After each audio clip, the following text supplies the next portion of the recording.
Shalom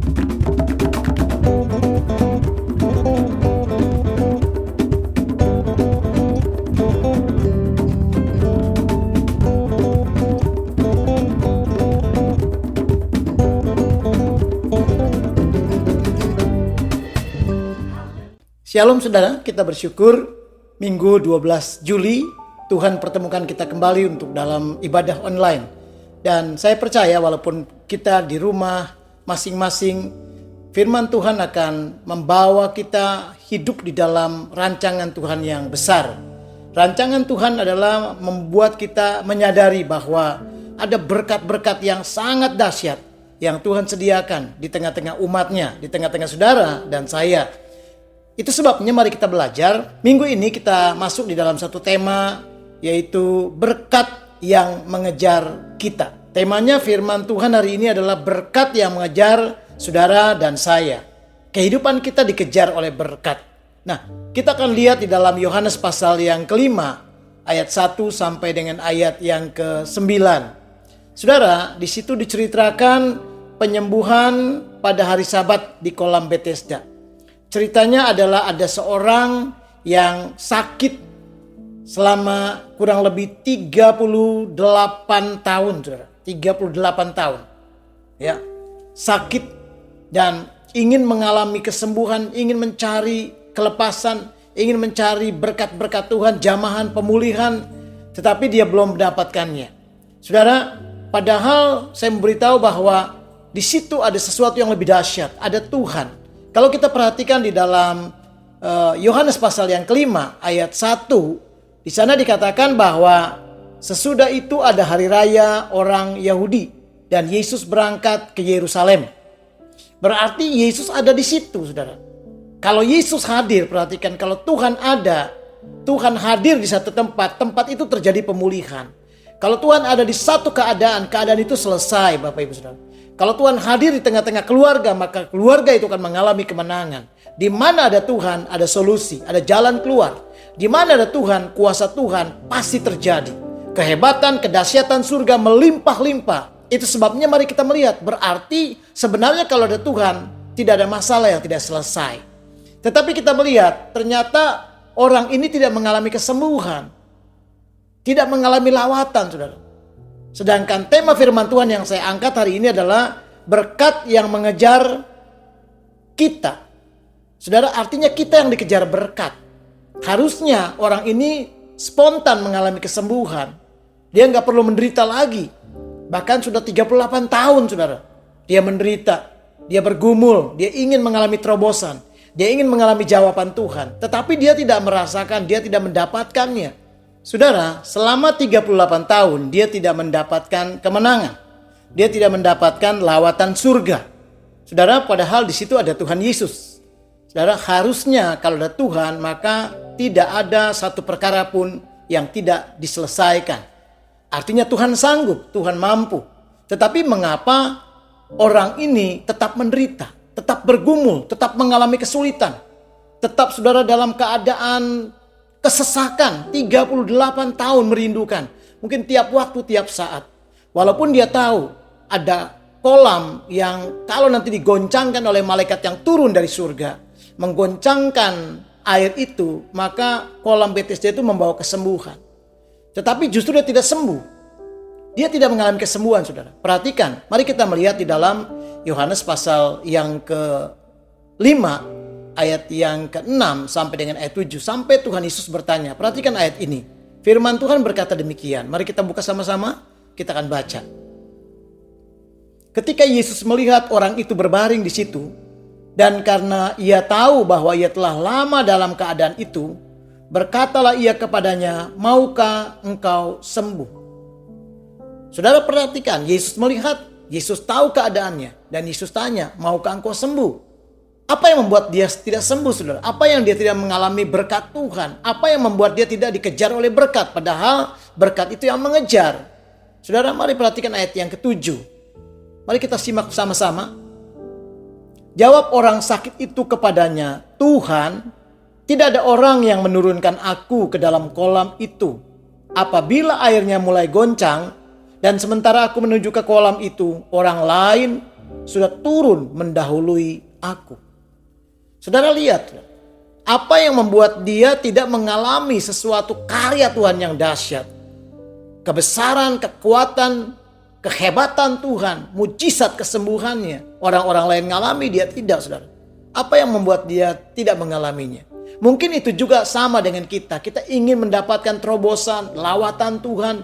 Kita ingin mengalami jamahannya. Kita ingin mengalami berkat-berkatnya. Kita sudah bergumul dalam bisnis, dalam keluarga, dalam kehidupan hari-hari, dalam pelayanan, di dalam saudara, apapun yang kita lakukan. Tapi kita belum merasakan itu. Mungkin sama dengan orang yang 38 tahun menderita sakit ini. Saudara, apa yang membuat dia demikian? Kendalanya adalah, mari kita perhatikan saudara. Di dalam ayat 7, saudara perhatikan.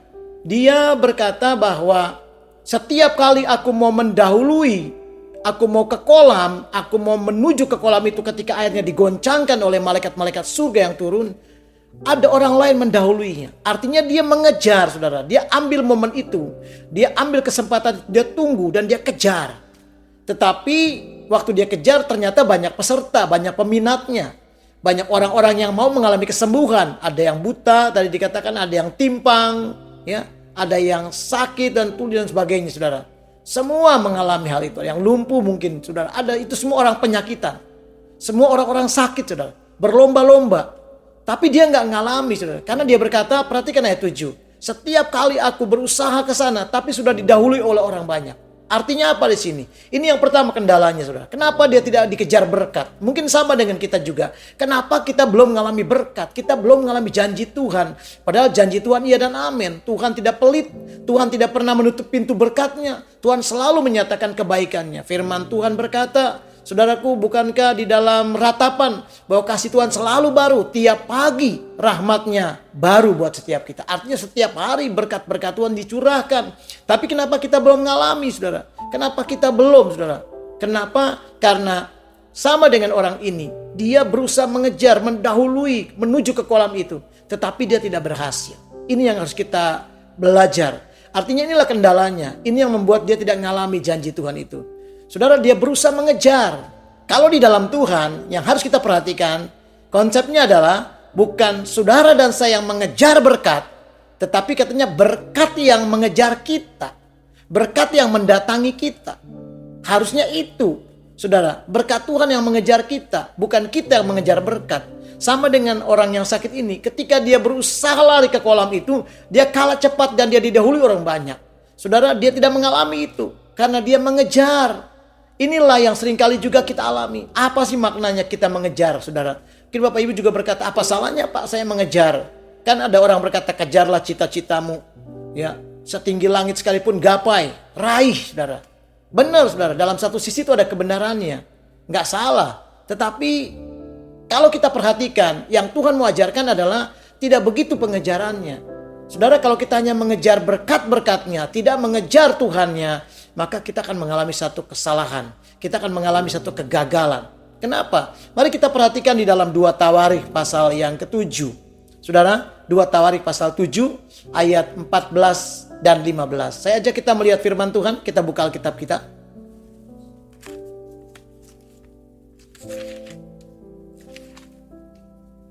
Ayat yang ke-14 dan ayat yang ke-15. Demikian firman Tuhan.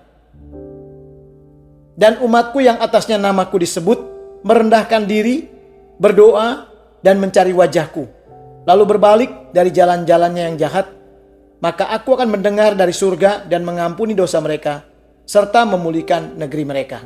Perhatikan kalimat itu. Sekarang mataku terbuka dan telingaku menaruh perhatian kepada doa dari tempat ini. Saudara, dahsyat sekali. Firman Tuhan berkata, umatku yang atasnya namaku disebut merendahkan diri. Perhatikan kalimat berikutnya. Mencari wajahku. Bukan mencari tangan, perbuatan tangan, berkat-berkat. Bukan, saudara. Bukan mengejar kesembuhannya. Tetapi kalau engkau kejar Tuhannya, maka berkat Tuhan pasti mengejar hidupmu. Kalau engkau mengejar Tuhan, maka surga mengejar engkau.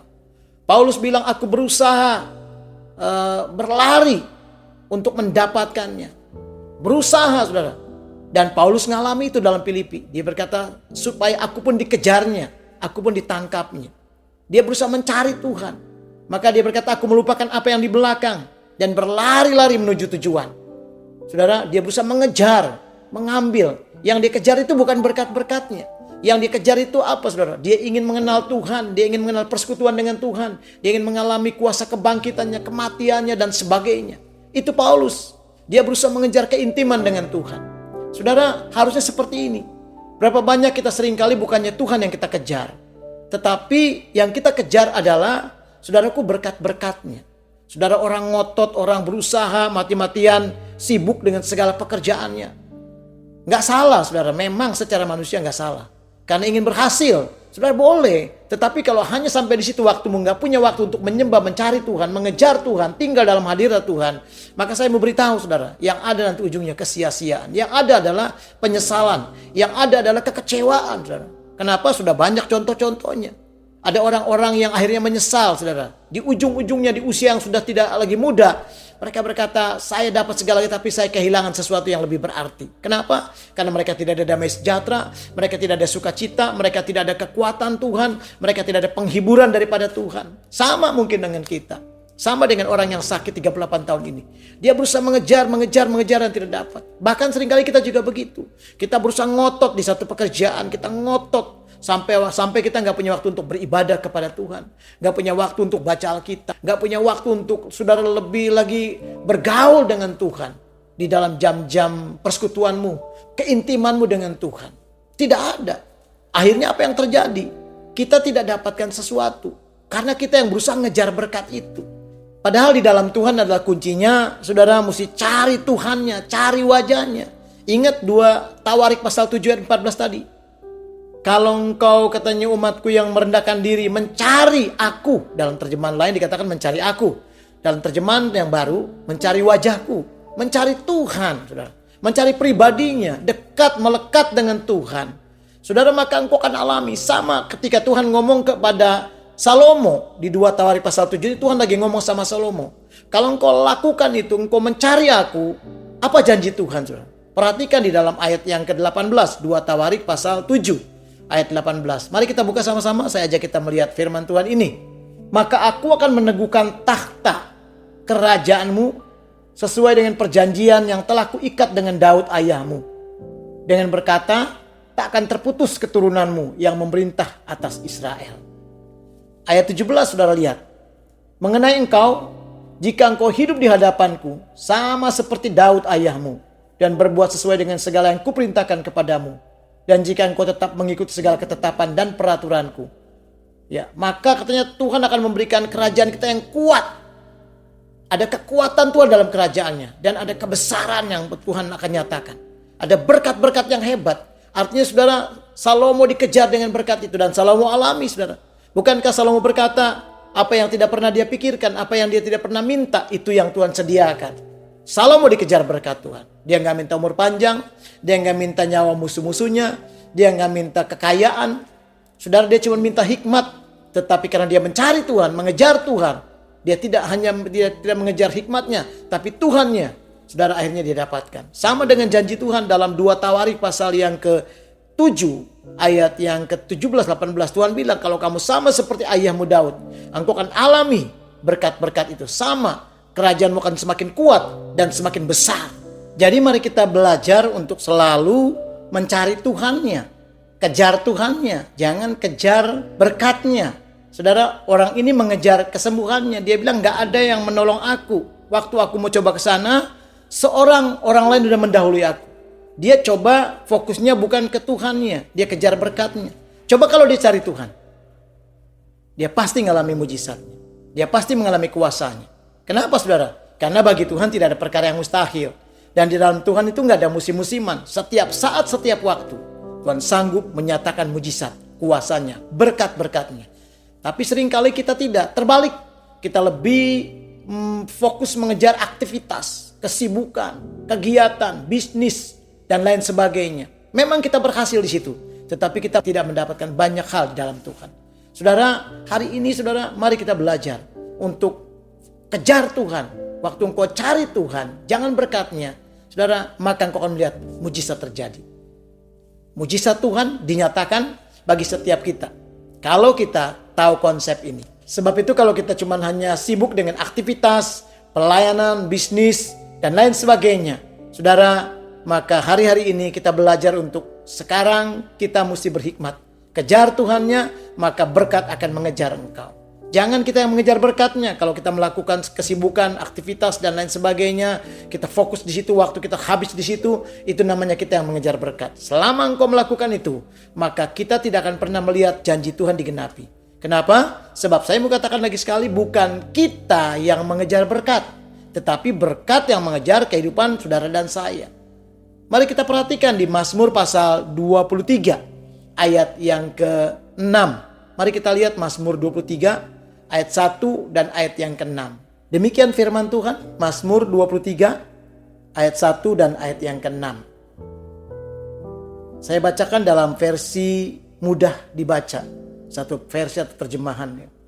Nyanyian Daud, Tuhanlah gembalaku, aku senantiasa mempunyai segala sesuatu yang kubutuhkan. Perhatikan, kalau kita mengejar Tuhan, firman Tuhan bilang dia gembala, dan kalau dia gembala kita, maka kita punya sesuatu, kita mempunyai segala sesuatu yang kita butuhkan.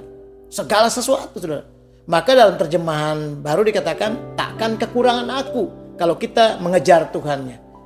Ayat yang ke-6, perhatikan saudara. Ayat yang ke-6, firman Tuhan berkata demikian.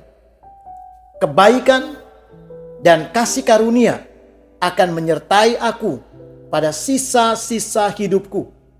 Dan aku akan tinggal di rumah Tuhan selama-lamanya. Kebaikan dan kasih karunia akan menyertai aku pada sisa-sisa hidupku. Dan aku akan tinggal dalam rumah Tuhan selama-lamanya. Perhatikan saudara, kebaikan dan kasih karunia akan menyertai aku. Saudara, kalau satu terjemahan dikatakan akan mengikuti aku. Dalam terjemahan berikutnya dikatakan bahwa berkat, kasih karunia, kebajikan, kemurahan itu yang mengejar kita. Saudara, berarti kalau kita dikejar itu bukannya kita yang capek, tetapi kita diberkati luar biasa. Kita mengalami kebaikan Tuhan, kita mengalami kedahsyatan Tuhan. Kita akan mengalami kebaikan dan kasih karunia-Nya. Dan itu akan mengejar kita, saudara. Sampai pada sisa-sisa hidup kita. Artinya dari engkau muda sampai tua dan seterusnya. Sampai sisa-sisa hidup kita. Engkau akan diberkati Tuhan luar biasa. Karena apa? Berkat yang mengejar kita. Berkat yang mengejar saudara dan saya.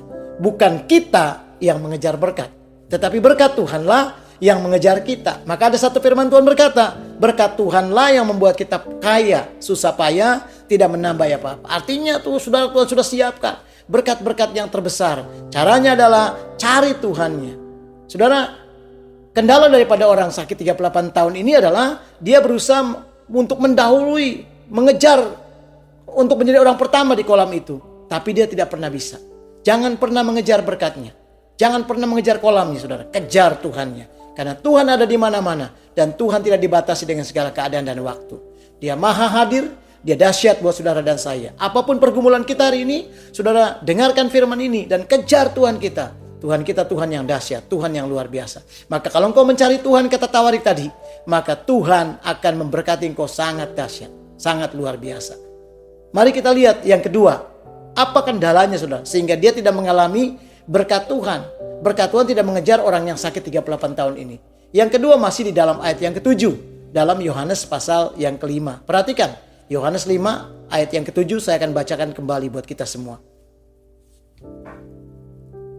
Mari kita lihat Yohanes pasal 5 ayat yang ke-7. Jawab orang sakit itu kepadanya, Tuhan, tidak ada orang yang menurunkan aku ke dalam kolam itu apabila aku menuju kolam itu. Ini sudah kita bahas tadi. Orang lain sudah turun mendahului aku. Perhatikan saudara. Kalau ayat 6 kita baca, saudara lihat. Ya. Ketika Yesus melihat orang itu berbaring di situ. Dan karena ia tahu bahwa ia telah lama dalam keadaan itu. Berkatalah ia kepadanya, maukah engkau sembuh? Ini Tuhan ada di hadapannya. Yesus ada di hadapan orang ini. Dan Yesus lagi nanya, maukah engkau sembuh? Saudara coba bayangkan. Kalau Tuhan berkata kepada saudara, maukah engkau sembuh? Jawabnya gimana? Harusnya kita bilang apa? Mau, saudara. Tinggal jawab aja, mau. Kesembuhan terjadi. Nggak usah susah-susah. saudara.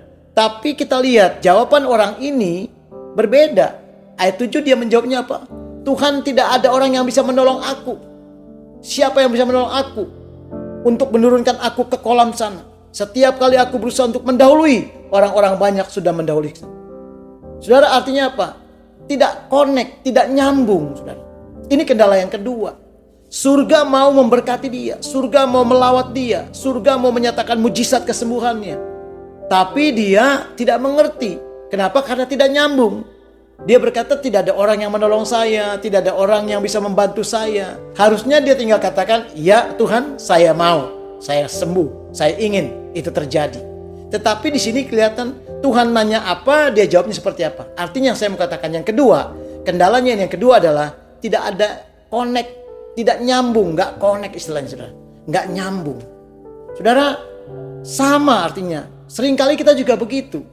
Kenapa kita nggak ngalami lawatan Tuhan, berkat-berkat Tuhan? Padahal janji Tuhan berkat yang mengejar kita. Mazmur 23 tadi ayat 6. Bahwa kebajikan, kemurahan, kebaikan, kasih setia Tuhan itu yang akan terus ada senantiasa di sisa-sisa hidup kita. Mengejar saudara dan saya. Tetapi pada faktanya, kenyataannya kita nggak ngalami. Mengapa saudara? Karena kita sama dengan orang ini. Tidak connect, tidak nyambung. Tuhan bilang maukah engkau sembuh? Dia jawabnya kemana-mana. Artinya apa saudara? Antara surga dengan keadaan kita itu nggak nyambung. Antara Tuhan dengan kita itu nggak nyambung, nggak ada hubungan, nggak connect. Kita nggak ngerti apa yang Tuhan mau. Makanya bagaimana supaya nyambung? Saya mau beritahu, kadangkala juga kita seperti itu. Waktu kita, ini artinya apa saudara? Waktu kita mendengarkan firman Tuhan, khotbah, seringkali kita nggak nyambung. Kenapa nggak nyambungnya? Padahal kita ada di tempat itu, dengarkan firman. Karena pikiran kita kemana-mana, melayang-layang. Saudara, pikiran kita ada di mall, pikiran kita ada di satu pekerjaan, pikiran kita ada tadi di rumah, tadi saya lupa sedang apa. Saudara, banyak hal yang seringkali seperti itu. Padahal kalau kita mendengarkan firman Tuhan, Alkitab mengajarkan kita mesti sparring partner. Pikiran kita, apa yang Tuhan perkatakan. Bukankah Tuhan mengajarkan kepada kita? Siapa yang bertelinga hendaklah yang mendengarkan. Kata mendengarkan artinya saudara kita mendengar dengan seksama. Memperhatikan saudara. Mengikuti apa yang dikhotbahkannya. Itu baru nyambung. Seringkali ada orang-orang berkata, tadi yang dikhotbahkan apa ya? Kok saya nggak ngerti. Saudara, mungkin ada orang waktu ditanya, kamu tadi di gereja, di ibadah, khotbahnya mengenai apa? Nggak tahu. Kenapa? Karena kita nggak nyambung. Saudara, seperti itulah ketika kita nggak nyambung, kita nggak ngalami berkat Tuhan yang mengejar kita. Saudara, kalau mau dikejar berkat, satu hal, kita harus nyambung dengan Tuhan. Ada kala saya melihat anak-anak Tuhan tidak nyambung dalam mendengarkan firman Tuhan. Dalam hal apa lagi saudaraku? Dalam hal berdoa. Waktu berdoa, waktu penyembahan. Bagaimana tidak nyambungnya? Dia tidur. Ada orang begitu saudara. Saat acara doa, acara penyembahan, dia bukan menyembah tapi dia tertidur. Itu namanya nggak menyambung saudara. Mungkin pernah kita lakukan itu. Kalau kita salah satu orangnya, kita mesti bertobat. Kita mesti merubah. Di ruang doa adalah kita menyembah Tuhan, mencari Tuhan, meninggikan Tuhan. Supaya kita nyambung antara surga dengan kita, antara Tuhan dengan kita. Maunya Tuhan kita ngerti, maunya surga kita bisa memahaminya. Dan terjadilah terobosan, terjadi lawatan Tuhan, terjadi mujizat, terjadi kesembuhan. Sama seperti orang yang 38 tahun ini saudara, dia bisa ngalami itu. Dia ngalami pertolongannya. Baru setelah dia nyambung. Tadinya dia belum, gak nyambung. Dalam hal apa lagi saudara? Seringkali kita melihat hal seperti itu. Waktu ada ibadah di gereja, pujian penyembahan. Saudara, kadang-kadang ada orang yang cuma buka mata ke kiri ke kanan. Itu tanda-tanda orang yang gak nyambung. Saudara, mari kita belajar. Kita harus jangan seperti itu. Kita harus lakukan yang terbaik. Kalau Tuhan maunya apa, kita harus ngerti. Saudara, di dalam Matius pasal yang ke-6, waktu Yesus mengajarkan doa Bapa kami, salah satu tekanannya kalau kita perhatikan dan ayat 10, Yesus mengajarkan begini, datanglah kerajaanmu, jadilah kehendakmu. Katanya apa? Di bumi ini seperti di surga. Itu harus connect, nyambung. Apa yang ada di surga, apa yang kemauan di surga harus terjadi. Bumi harus ngerti kemauan surga. Apa yang maunya Tuhan harusnya kita ngerti dan kita nangkep. Itu namanya kita nyambung. Tetapi kalau orang tadi, kenapa dia tidak connect? Karena ada sesuatu hal rupanya dia nggak ngerti maunya Tuhan. Sama seperti kita. Kalau kita di dalam doa, kita tidur, di dalam mendengarkan firman Tuhan, kita buka-buka HP, itu namanya kita tidak nyambung dengan Tuhan.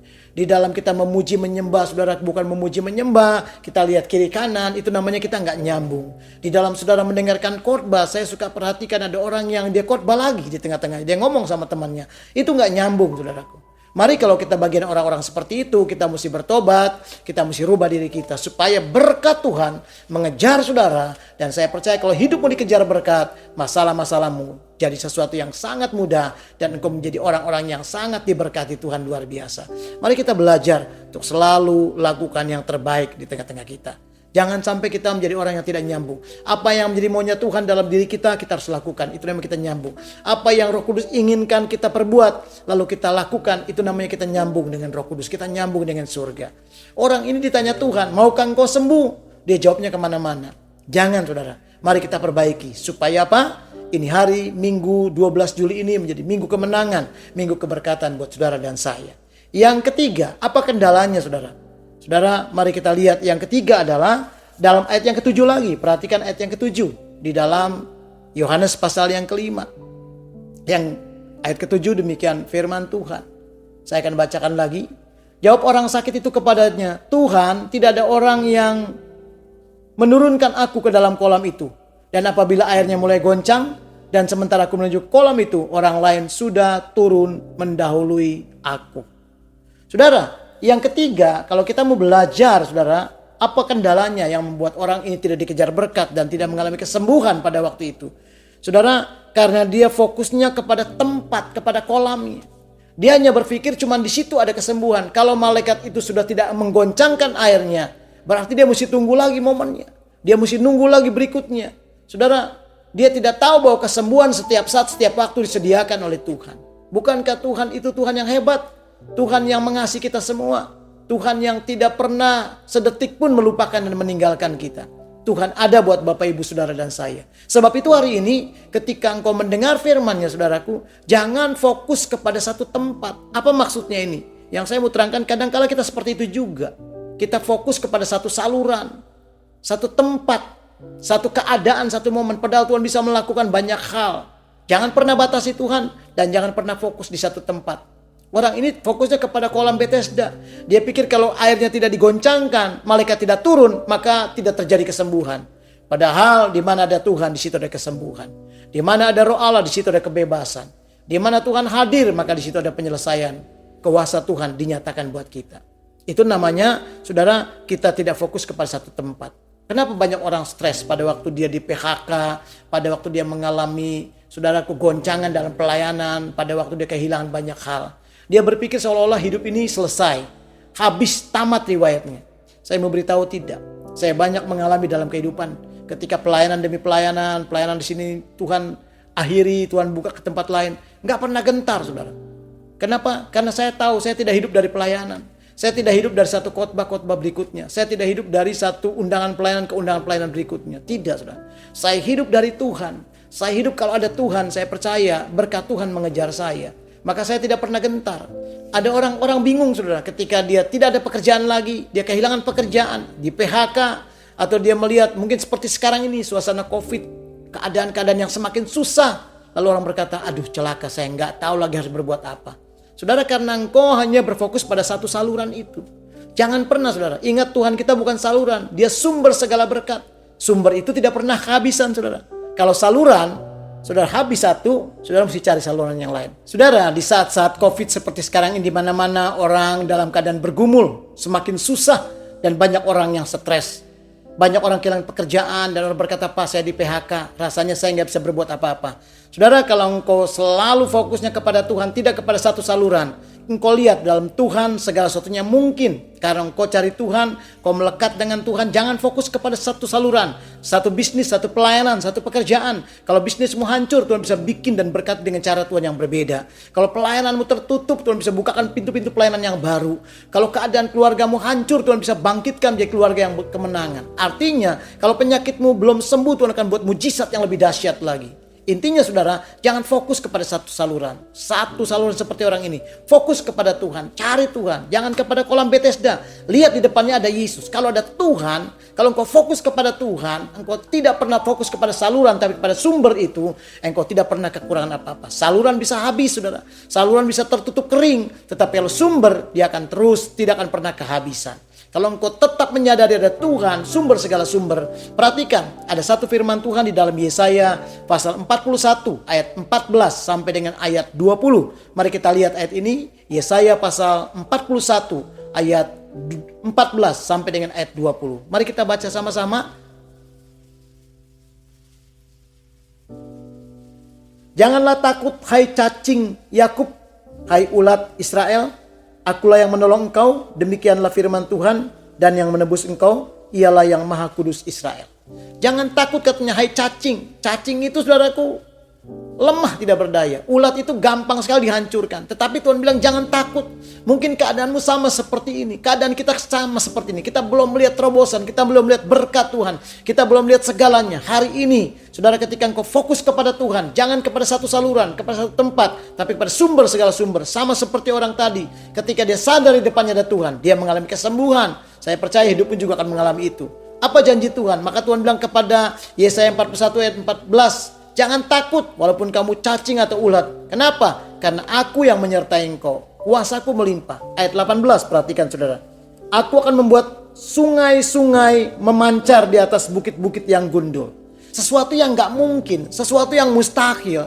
Mungkin kau berkata pekerjaanku udah kering seperti ada di padang belantara. Lihat Tuhan bilang, aku akan buat sungai-sungai di tempat yang kering, akan ada sumber berkat. Akan ada sesuatu. Kalau kau berharap kepada sumber, hari ini pekerjaanmu sudah tutup, sudah gak ada, sudah gak punya job, tapi Tuhan bisa berkati dengan cara Tuhan yang berbeda. Kalau kau menyerahkan kepada Tuhan, sumber segala berkat, sumber segala-galanya. Firman Tuhan berkata, dan membuat mata-mata air membual di tengah-tengah dataran. Aku akan membuat padang gurun menjadi telaga dan memancarkan air dari tanah yang kering. Bayangin itu. Sesuatu yang gak mungkin, sesuatu yang mustahil. Maka saudara, kesembuhan tidak hanya di kolam Bethesda. Kalau ada Yesus, ada jalan keluar dari kemenangan. Maka orang itu ngalami. Maka hari ini ketika engkau juga senantiasa mulai sadar bertobat, tidak lagi mengandalkan pekerjaan, saluran, pelayanan, aktivitas bisnis dan sebagainya. Tapi mari belajar andalkan Tuhan. Jadi sumber segala sumber. Melekat, bergaul, hidup dengan Tuhan. Saya percaya engkau akan mengalami terobosan. Saya yakin saudara, berkat Tuhan melimpah. Saudara, lihat ayat yang ke-19 dan ayat 20. Aku akan menanam pohon aras di padang gurun, pohon penaga, pohon murat, dan pohon minyak. Aku akan menumbuhkan pohon senobar di padang belantara, dan pohon berangan serta pohon cemara di sampingnya. Saudara, Tuhan akan buat ada pertumbuhan. Tuhan buat ada terobosan. Tuhan buat ada mujizat. Hidupmu akan dikejar berkat Tuhan. Perhatikan saudara. Kalau engkau fokus kepada sumber segala sumber, yaitu Tuhan sendiri. Ayat 20. Supaya semua orang melihat dan mengetahui, memperhatikan dan memahami bahwa tangan Tuhan yang membuat semuanya ini.